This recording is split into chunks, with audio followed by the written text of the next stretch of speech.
Well, I'm going to put these leatherettes back on the front of the camera.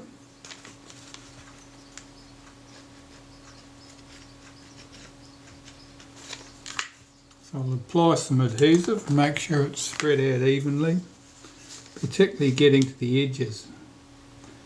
Edges and corners are usually the places you need the best coverage. Leatherettes rarely start lifting from the centre, they start peeling from the edges.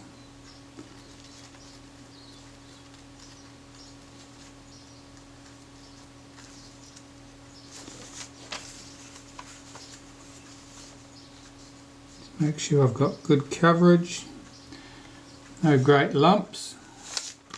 Now this leatherette has a pattern in it. You see it's got 3 embossed lines there towards the top of the camera.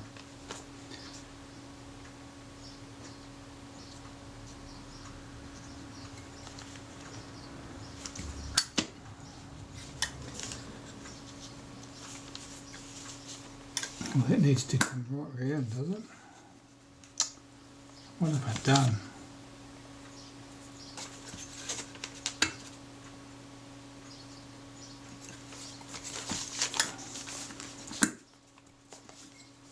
It comes right up here.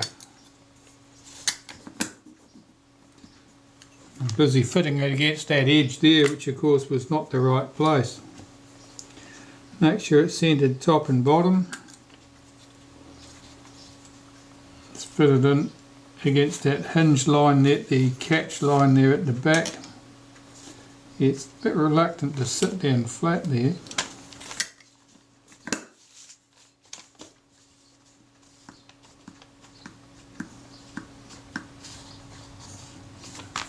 And I can check that the body for casting sits against that nicely. See, someone has helpfully labelled this top. It would be pretty tricky to get that in the wrong way round. You'd have to be fairly unclear how things were arranged.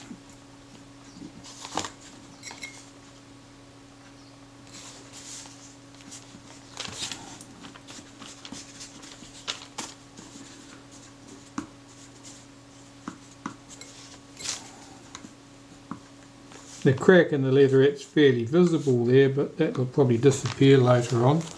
Okay, the leatherette at the other end. Now this is the one that was more damaged. It's got quite a pronounced crack in it.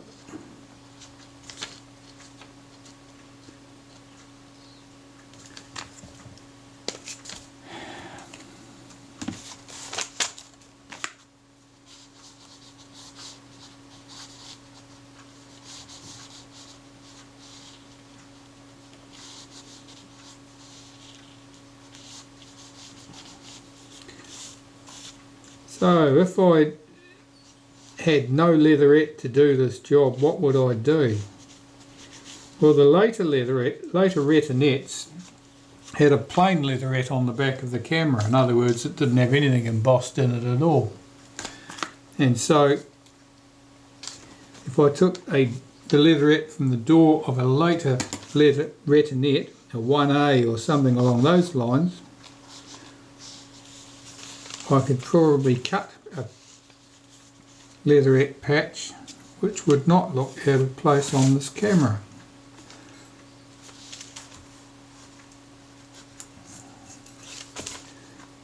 Now on this side it does go right up to the body moulding.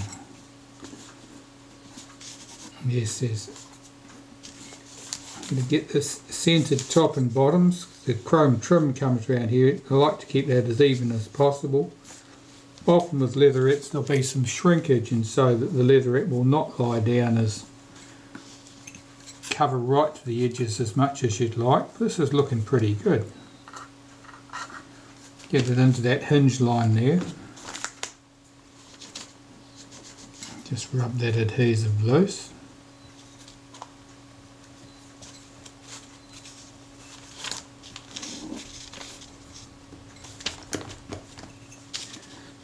And I'm just using my tweezers here, the back edge of my tweezers, to push that leatherette down flush. make sure it rolls nicely around the edges, and because there's so many cracks in this, I want to make sure that it's all lying flat each side of the crack so that the crack is less pronounced. That's looking quite good. Now I will just take a little bit of naphtha on a cotton bud, just run it over those cracks where the adhesive is squeezed through, so that we're not dealing with adhesive that's on the surface looking ugly. That looks quite good there. I'll do the same over here.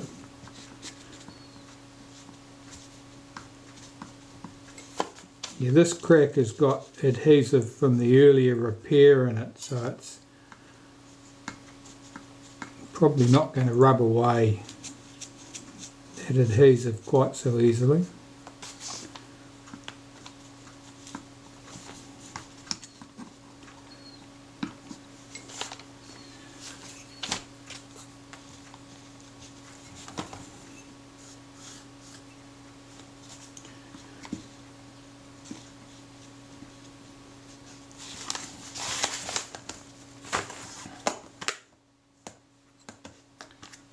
That's quite good. The main thing is that it's glued back firmly now, so it's not flapping at the edges, waiting to catch a finger and get peeled off. I'm just removing any adhesive that's on the surface there.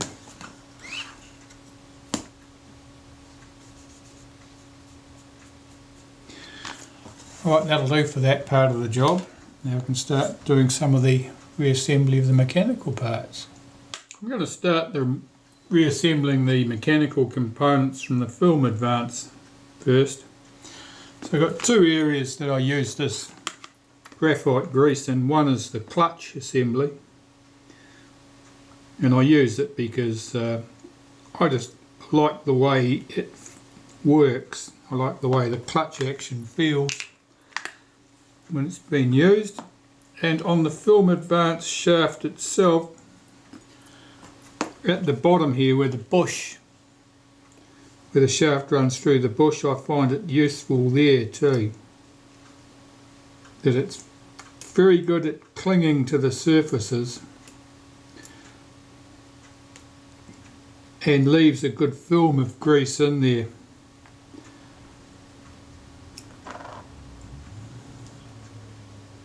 And it's quite good at that, lubricating that job. So I'll put some in the spring as well. That looks good. And that's the last of the stuff. I don't need to use that for anything else really. Now the film advance shaft, the cam on the bottom of the film advance shaft, I lubricate the teeth on that with some synthetic grease. That's where it engages with the lock lever and the release lever. Right, I'll assemble that this clutch while I'm here. You get the tab on that spring hooked into the little slot there.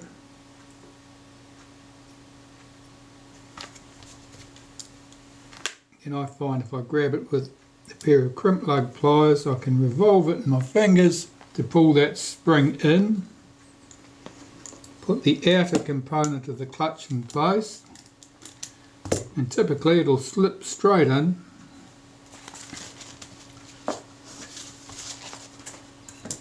And there's my clutch assembled. Now that'll be smoother in one direction than the other, and that's fortunate for us because it's the right direction. Wipe up some of those greasy marks before I spread it everywhere. Okay, so that's the clutch. Here's our film advance shaft. We want the take-up spool and the bush in the bottom of the take-up spool, and 3 small nickel plated screws.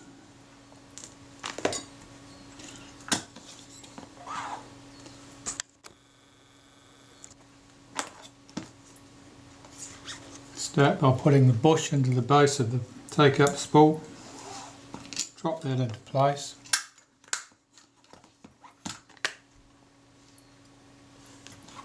Take my take-up advanced shaft, drop that into position.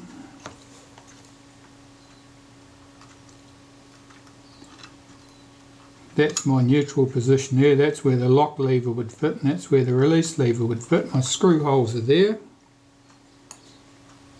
Normally I put the release lever and the lock lever in first, I haven't today, just to confuse people.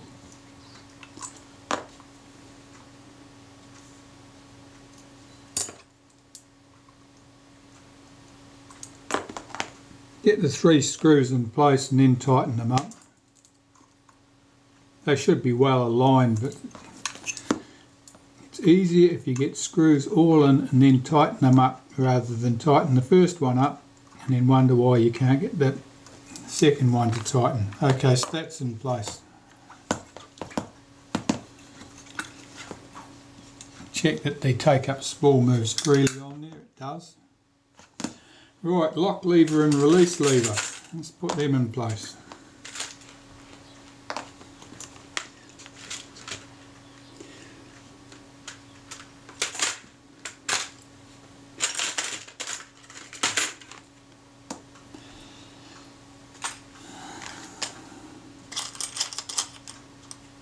That's the spring for the release, the lock lever.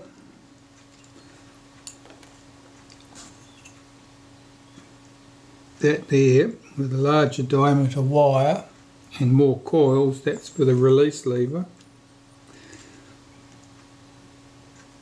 Here is the spring from the base of the release lever. There's our clip, circlip that goes on the lock lever. Let's put the lock lever in and get it out of our way. Run some molybdenum paste through the 2 holes in the top of the body that these shafts run through. The 2 holes that they run through in the casting at the bottom, the guide hole there for the lock lever, and some up against this face here where the spring for the release lever is going to run. Let's get that lock lever in position.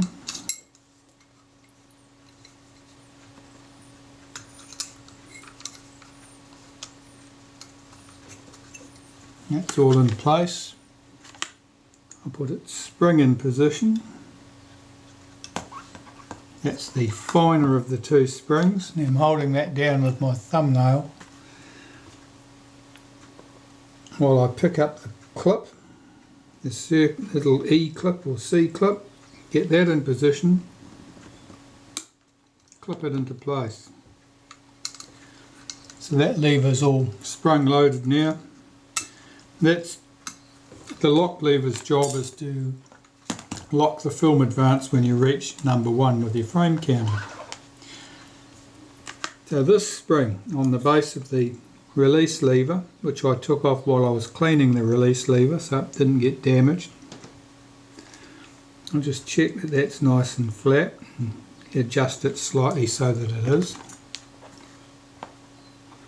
It has to fit over this boss on the shaft. It's always medium awkward to get this in place. It's also pretty near impossible to show because I get the big fat fingers in the way.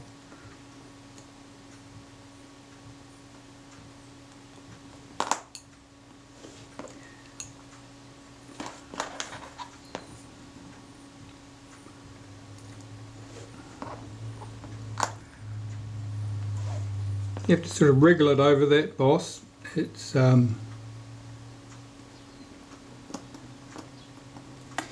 not difficult. Okay, so that's in place. Now I can put that in the body here. Now I need to make sure before I press this down that that spring is sitting correctly in against the casting. Just guide that up there at the top. Look, that lever's busy trying to cause me problems. That's better, it's sitting in place. So I'm supporting that with my finger from below. I'll put its return spring on.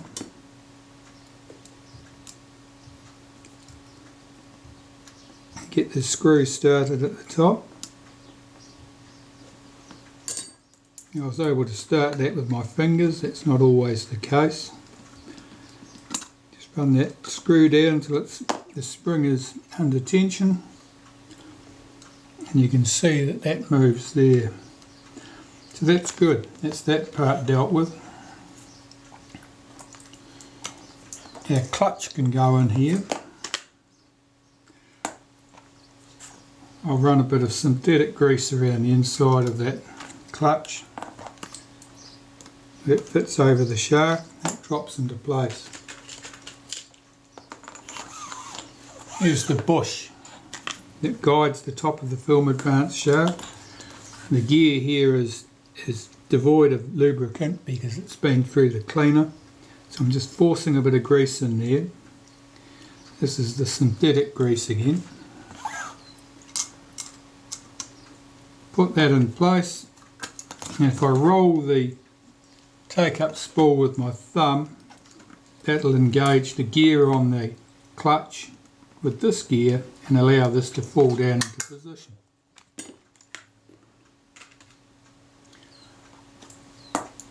We've got the support screw with the shoulder screw for the film advance take-up. Cocking rack runs against this. Get that in place. There's a bush. That should be plain side up, not countersunk side up. A little pawl.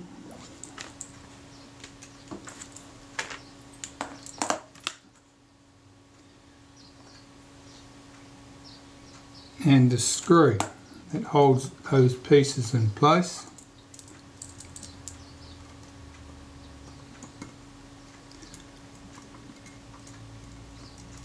And that screw down, make sure that the pawl's free to move.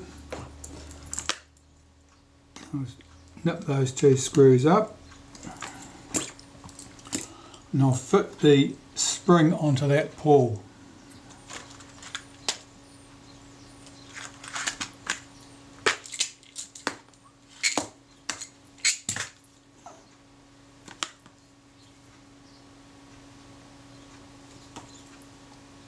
I'll just use a toothpick here to help me manoeuvre that spring into position. So that the pawl is now sprung loaded. Now while I'm assembling this, I don't want the shaft to get pushed down out of the way. So I'll just put that tripod socket surround thing on there underneath that to support the shaft while I'm working on the top.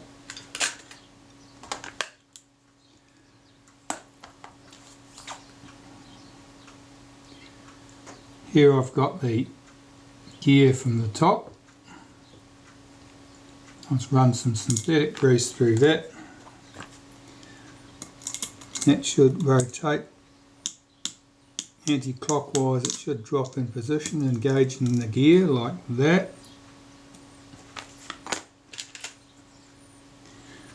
The leaf spring that sits on top can go in place. I usually put a smear of grease on that, not because it really needs to be lubricated, but to stop any likelihood of corrosion forming on it. Put that piece in place.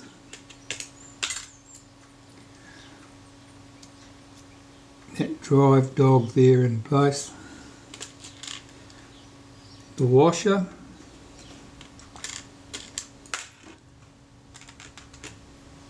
And I've got the drive gear from the top of the film advance. It's a bit discoloured, this one. I'm not sure what that's all about. It looks like corrosion, but I'm not sure that it is. I'll check those teeth. They all look fine. That sits on there. And the screw that holds that in position, just run that down.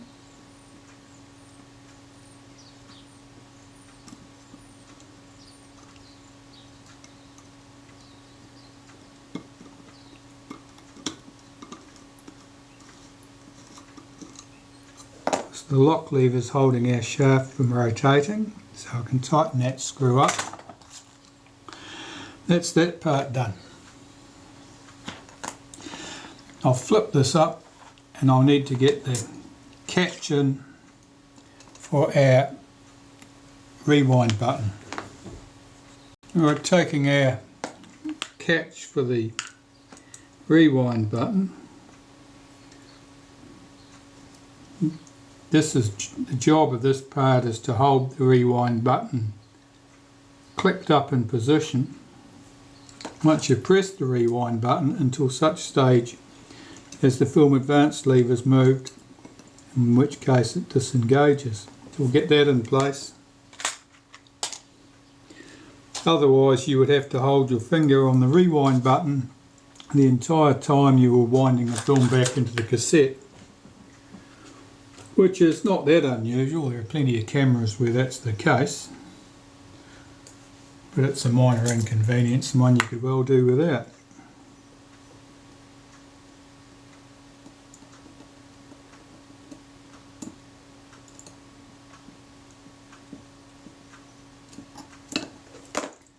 Run that screw down.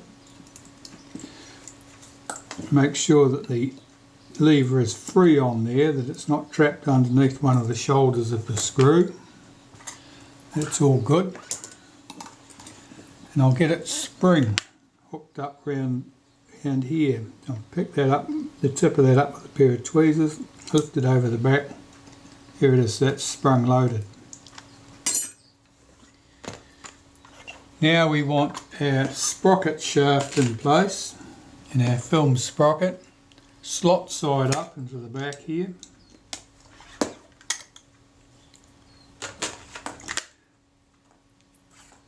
The sprocket shaft I'll lubricate with a bit of synthetic grease, where it's going to run through the casting at the top and at the bottom.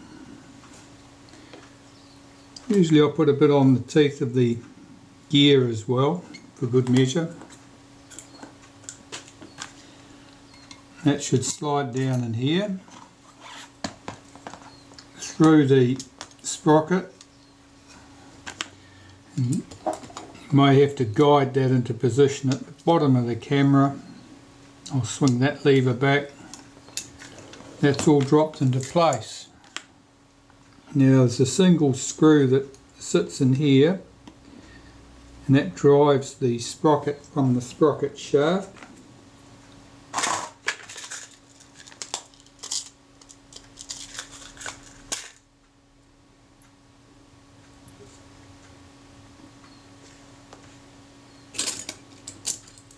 Getting this started sometimes entertaining. That one went very well indeed. And our rewind button, we need three components. We need the spring, the rewind button, and its big washer. So I normally put some synthetic grease on the spring, rewind button goes through that, put the washer in place on the rewind button, hold my finger on the top of the sprocket shaft and screw this into place at the bottom.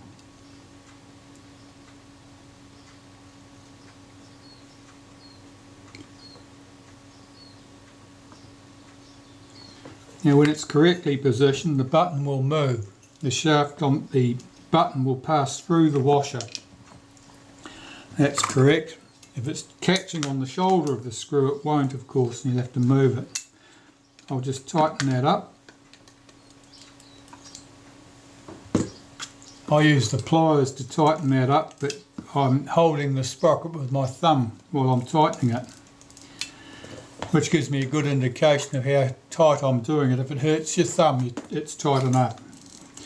Don't go any beyond that, because you will shear the end off the rewind button, and that will cause you grief. That all looks good. The shafts are revolving around together. And basically, the bottom of the camera, the film advance work's been done. I can put the chrome trim on the base of that camera. If I can find what I've done with it. First, I'll want to tension the film advance one full turn so that the film advance lever will return to the home position. I lifted the lock lever out of the place, hold back the release lever, rotate this clockwise one full turn, drop these levers back in place to hold it there while I fit the chrome trim in place. Now I've got to be careful not to disturb anything, because if I hit the release lever, that film advance will unwind, and I'll have to open it up and do that job again.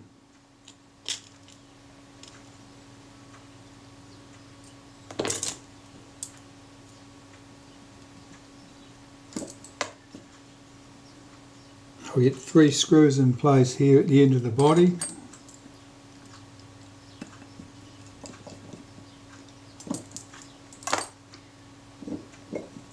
And I want to get my film advance lever on there before I go any further, otherwise there's a danger this can unwind.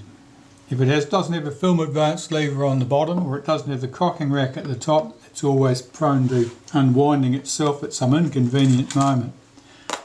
So I better clean this up. Right, ready to go. Now, something interesting I discovered when I was cleaning all the components are the screws from this advance lever. That's not the right screw. You'll see it's threaded all the way up the shaft. That's an interloper. That's a foreigner that someone's put in there. That's not how it should be. So we'll put back an original part there, I think. Alright, taking great care not to knock the release lever and the lock lever. I'll put this film advance lever in place.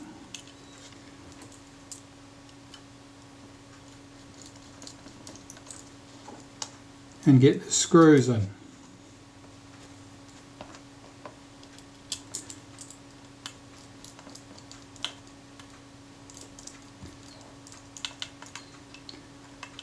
Okay. Now this can't unwind, so it means that that's effectively safe now. We press the release lever, hold down the lock lever, we can swing the film advance. And then the film advance locks until such stage as the release lever has been pressed again. Okay, so that's all good. I can carry on putting my screws around the chrome trim at the base of the camera.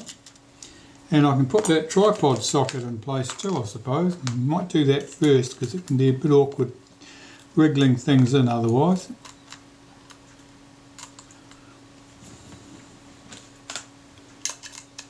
No, we're good.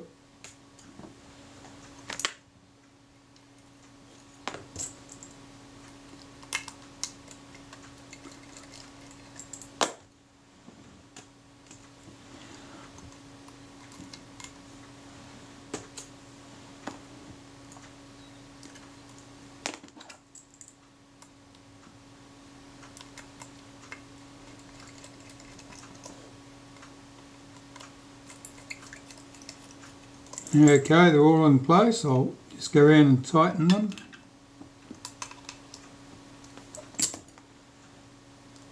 And let's get these nickel plated screws into the base plate.